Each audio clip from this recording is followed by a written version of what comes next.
हमें अपने इमोशन पर कंट्रोल करना आना चाहिए। इमोशनली हम लोग वीक हो जाते हैं, ऐसे हम लोग बहुत स्ट्रॉन्ग है। इमोशनली हमें लोग वीक कर देते हैं। तो इस चीज़ को समझना होगा कि इमोशनली हम लोग किसके साथ अटैच हैं। जितने रिलेशन हैं, हस्बैंड वाइफ, बच्चे, मदर फादर, भाई बहन, ये जितने लोग हैं इनसे हम लोग बहुत ज़्यादा इमोशनली अटैच हैं। और हमारे इमोशन के साथ खेलने वाला कोई किराने के दुकान वाला या फिर कोई मेडिकल वाला या कोई दूर का इंसान नहीं होता है। इस चीज़ को समझना होगा, हमारे इमोशन के साथ खेलने वाले सो कॉल्ड हमारे रिलेटिव्स ही होते हैं।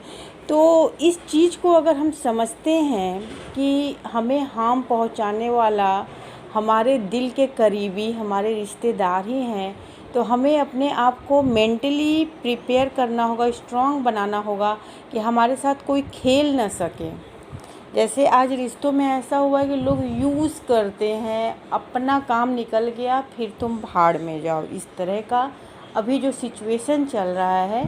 तो हमें इनसे परे हट के अपने बारे में पहले सोचना है कि माँ बाप भाई बहन ठीक है, सब रिश्ते हैं, लेकिन हम इंसान को तोड़ने वाले यही लोग होते हैं, हमारे सारे खराबियों को दिखाने वाले यही होते हैं। आप अगर सोचेंगे कि सिर्फ फैमिली में रहकर आप उम्मीद करते हैं कि ये मेरे बारे में अच्छा बोलें क्योंकि मैंने तो इतना किया, और उम्मीद बंध जाती है कि मैंने तो तुम्हारे लिए 100% दिया और सब कुछ किया, लेकिन तुम एक शब्द मेरे लिए अच्छा नहीं बोल सकते हो।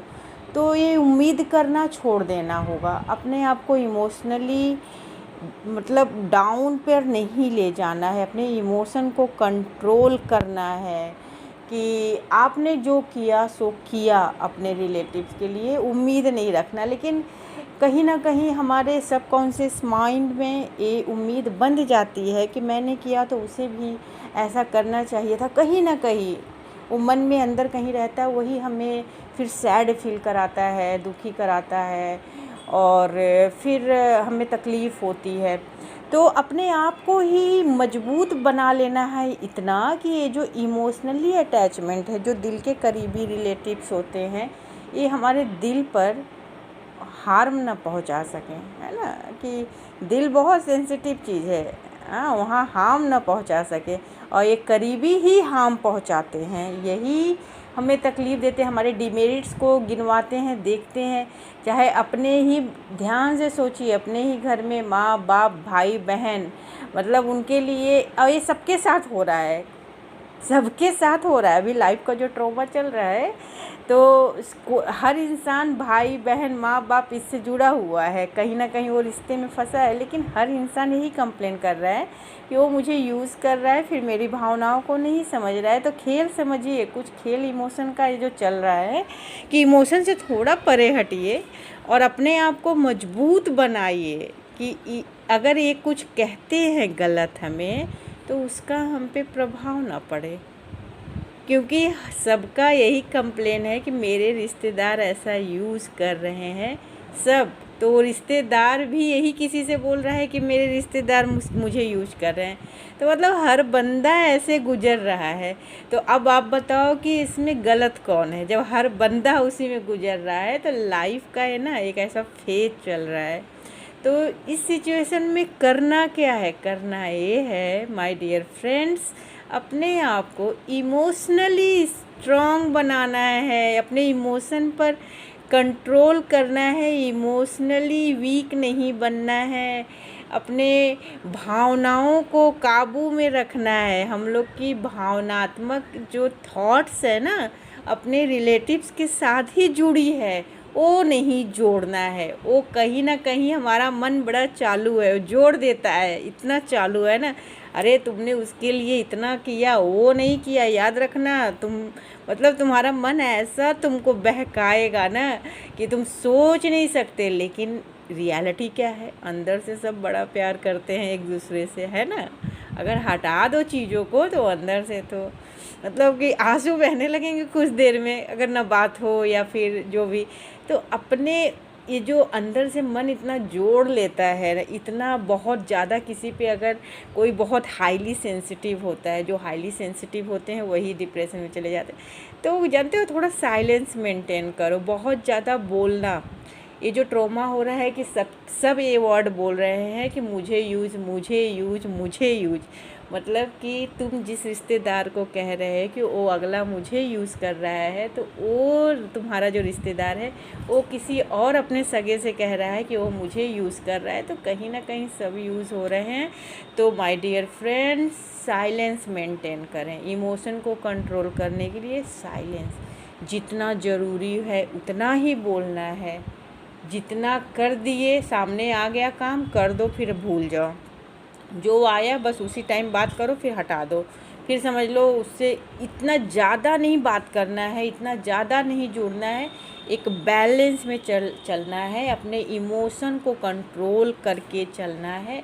तो देखोगे कि लाइफ बहुत ब्यूटीफुल लगने लगेगी। रिदम है लाइफ, जो है ना, रिदम है, सारे गामा पा वाली रिदम है। लेकिन इसको डीपली बहुत समझना होगा, और ये एक दिन में नहीं होगा। जो बहुत हाईली सेंसिटिव है, रिस्पॉन्सिबिलिटीज़ से भागता है, तो जीवन ऐसी भी नहीं हो, अकेले रह के लोनलीनेस फील करता है, रोता है, और फिर वो परेशान होता है। तो ये समझना होगा कि लाइफ में सिर्फ अच्छी चीज़ें नहीं होती हैं, लाइफ में ख़राब परिस्थिति भी आती है। तो जब आ रही है तो उस टाइम मुझे कैसे कंट्रोल करना है, उसको जानना होगा। वो जितना तुम चुप रहोगे, अपने आप को चुप रखोगे, अपने में अपने हेल्थ के बारे में सोचो। हेल्थ अच्छा होगा तो तुम्हारा माइंड अच्छा होगा। कुछ भी उठा के खाओ पियो नहीं, कभी काल के लिए खा लिए पी लिए ठीक है, लेकिन ये कोल्ड ड्रिंक्स हो गया, चिप्स हो गया, पिज्ज़ा हो गया, इनसे अपने आप को बचाओ। इससे ही तुम बच सकते हो, भावनात्मक रूप से अपने आप को मजबूत बना सकते हो। मतलब कि इमोशन अपना स्ट्रॉन्ग तुम तभी बना सकते हो जब तुम्हारा खाना पीना सही होगा।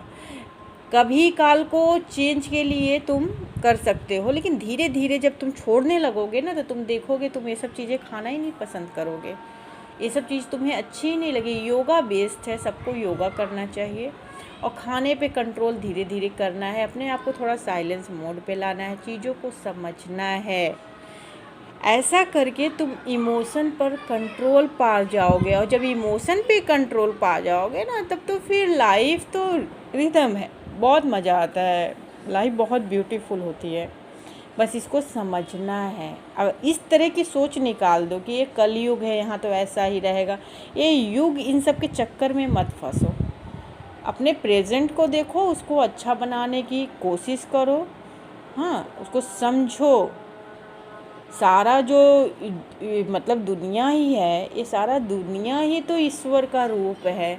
अब तुम्हारी नज़रिए को देखना है कि तुम कहाँ कहाँ देखते हो, अच्छी चीज़ों पे देखते हो कि बुरी चीज़ों पे देखते हो। हाँ, वो तुमको देखना है, तुमको एनालाइज करना है, अपने आप को चैनलाइज करना है, समझना है, अपने थॉट प्रोसेस को देखना है। और जब ऐसे तुम प्रैक्टिस करोगे ना, तो एक टाइम ऐसा आएगा ना कि सारी चीज़ें समझ आने लगेगी अपने आप, तब ज़्यादा फ़र्क नहीं होगा। इसका प्रैक्टिस करते रहोगे तो होता रहेगा इस पे काम। तो इमोशन का ही सब खेल है। इमोशन, फिर से इस चीज़ को समझे, इमोशनली हम अपने ही बहुत सगे से जुड़े हुए हैं। वही हमें हमारी गलतियों को दिन रात दिखा रहे हैं, हमारी बुराइयों को दिन रात दिखा रहे हैं। तो हम आगे नहीं बढ़ पा रहे हैं, सक्सेस नहीं हो पा रहे हैं, सक्सेस नहीं हो पा रहे हैं, तो वही लोग चार बात भी सुना रहे हैं। तो अपने आप को इनसे निकालने के लिए उनकी एक बात कान से सुने, बाहर निकालें, और उनकी बातों को रिप्लाई करेंगे तो फंस जाएंगे। रिप्लाई नहीं करना है, अपने काम पे आपको बस फोकस करना है। अपना जो काम कर रहे हैं काम करते रहें, और बस उनकी बातों को सुने और दूसरे कान से निकाल दें। फिर वो भी बोलना एक दिन छोड़ देंगे, जो आपको बहुत ज़्यादा डिस्टर्ब करते हो बोलना छोड़ देंगे। लेकिन उसके लिए पहले आपको चुप रहना होगा। आप चुप होंगे तभी आप अपने रिलेटिव और रिश्तेदार को चुप करा सकते हैं। पहले अपना मुंह शट करना होगा। शट करेंगे, अपने लाइफस्टाइल को चेंज करना होगा। जिस दिन सोचेंगे हो जाएगा। योगा करेंगे, अच्छा थोड़ा खाना पीना हेल्दी खाइए। इतना ऑयली खाने से दिमाग और डिस्टर्ब होता है। मोमोज़ इतना जो फैला हुआ है, इतना मोमोज़ तो खाना ही नहीं चाहिए। मोमोज़ वो तो आदत पड़ गई है तुम्हारी माइंड को, तुम्हारी टंग को कि बहुत टेस्टी है, बार बार बोल बोल के बहुत टेस्टी टेस्टी, वो तुम्हें बहुत ज़्यादा टेस्टी लग रहा है। बस इसको अगर छोड़ना है तो टेस्टी बोलना छोड़ दो कि पिज़्ज़ा बहुत टेस्टी है, बस टेस्टी वर्ड छोड़ दो। तुम अपने क्यूरियोसिटी को हटाओ कि एक बार पिज़्ज़ा खा लिए, बस खा लो चुपचाप धीरे धीरे, लेकिन कुछ ये वर्ड उसके साथ मत जोड़ो, उसके साथ मतलब कि उसका चालीसा मत पढ़ने लगो कि बहुत अच्छा पिज़्ज़ा है, बहुत अच्छा मोमोज है। ये चालीसा मत पढ़ो भाई, चालीसा मत पढ़ो, तो ये सब चीज़ करो ही नहीं। तो उसके बाद तुम धीरे धीरे इस पर काम करना शुरू कर रहे हो, अपने लाइफ को समझ रहे हो, धीरे धीरे छोड़ते जाओ, वो अपने आप छूट जाएगा। जैसे तुम ये सब उसके साथ एक जोड़ते हो पैरा ना कि क्या टेस्ट है, क्या टेस्ट है, वो तुम्हारे माइंड में ऐसा बैठ जाएगा ना कि बुढ़ापे तक तुम खाओगे, बुढ़ापे तक रोओगे। तो उसको छोड़ना है भाई, वो सब चीज़ नहीं खाना है, मैदा नहीं खाना है, मैगी नहीं खाना है। इस स्टेज पे पहुंच जाओगे तो तुमको ये सब चीज़ें अच्छी ही नहीं लगेगी। उसके बाद तुम इमोशनली इतना स्ट्रांग हो जाओगे ना, तब फिर बहुत मज़ा आएगा, अच्छा लगेगा। अपने आप को बदल दो भाई, बदल सकते हो, तुम्हारे अंदर वो थॉट्स हैं, वैसे तुम्हारे अंदर वो पावर है कि तुम अपने आप को बदल सकते हो, कुछ नया गेन कर सकते हो। और लाइफ मिली है तो नया तो कुछ करना ही है ना बॉस। क्या है कि देखो, जानवर अपने आप को नहीं बदल सकते, वो ऐसे ही रहेंगे, उनके पास दिमाग नहीं है। लेकिन इंसान के पास ना दिमाग है, और दिमाग से ना वो बहुत कुछ कर सकता है, वो उसके हाथ में है। अपने थॉट प्रोसेस को चेंज करेगा, अपने बस एक बार सोच लो एकदम कि हाँ करना है, फिर देखो अपने आप रास्ते खुलेंगे, अपने आप सब कुछ अच्छा होगा। Okay, good bye.